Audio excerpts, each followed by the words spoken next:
The Dharma Bums is a 1958 novel, and Desolation Angels, a 1965 one by the American author Jack Kerouac. Despite the 7-year publication gap between the two, they cover a single time period in the author's life, beginning in the mid 1950s.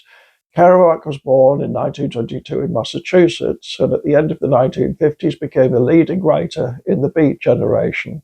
He died of an alcohol-related internal hemorrhage in 1969 at the age of 47.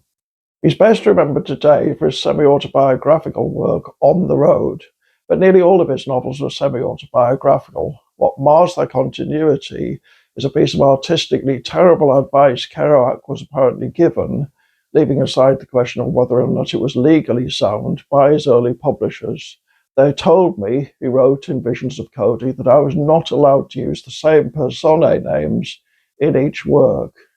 That's frustrating because so many of his novels are about exactly the same people.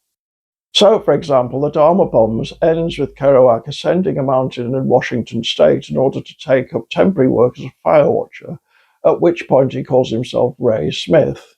At the beginning of Desolation Angels, 63 days later, when he's descending that same mountain, Desolation Peak, after which the novel is partly named, he's become Jack Dillawaz.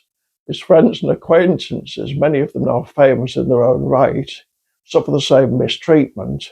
They're the titular Desolation Angels. With that out of the way, what makes these two novels so interesting is that the transition from one to the other marks a significant change in the author's life that we all undergo at some point or other, from thinking of ourselves as young to realizing that somehow, for some reason, that's forever gone. It's most interesting when it happens suddenly, as it does here, and when it happens to someone who's reluctant to face it, as it does here. Neither book has much of a plot. Kerouac simply meets up with his friends and visits different places. But The Dharma Bums is a happy book. Desolation Angels is increasingly autumnal. There's the sense of a bohemian lifestyle no longer sustainable, partly because repetition is removing its sheen. Desolation Angels is by far the longer book, and that's because it's really two books, originally intended as two separate novels, welded together. As Tom Clark tells us in his 1984 biography, by late 1964, most of Jack's work was out of print or unavailable. Eric Amburn, Kerouac's editor, bought the original Desolation Angels, written in 1956, for Coward McCann. When it was suggested that Jack conjoin it in one book with the 50,000 words he'd written in 1961 in Mexico City, Kerouac agreed. The initial reviews were nearly all negative. Another influential theory about the transition from the Dharma Bums to Desolation Angels was presented by the Scottish writer Andrew O'Hagan in his 1997 documentary On the Road to Desolation. Something went badly wrong on the top of Desolation Peak, he said. What Kerouac experienced in that small cabin was not enlightenment, but a sense of loneliness and despair worse than any he'd ever known. A desolation so profound that it would change the course of his life and ultimately ruin him as a writer. O'Hagan's thesis is that Kerouac didn't really possess the mental and spiritual resources necessary for an extended period of complete aloneness. That's borne out perhaps by his attitude to Buddhism, which is enthusiastic in the first novel, but increasingly skeptical in the second. I don't know.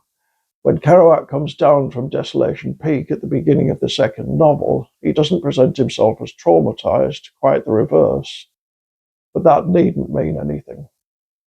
Personally, I think two things undid him in the end.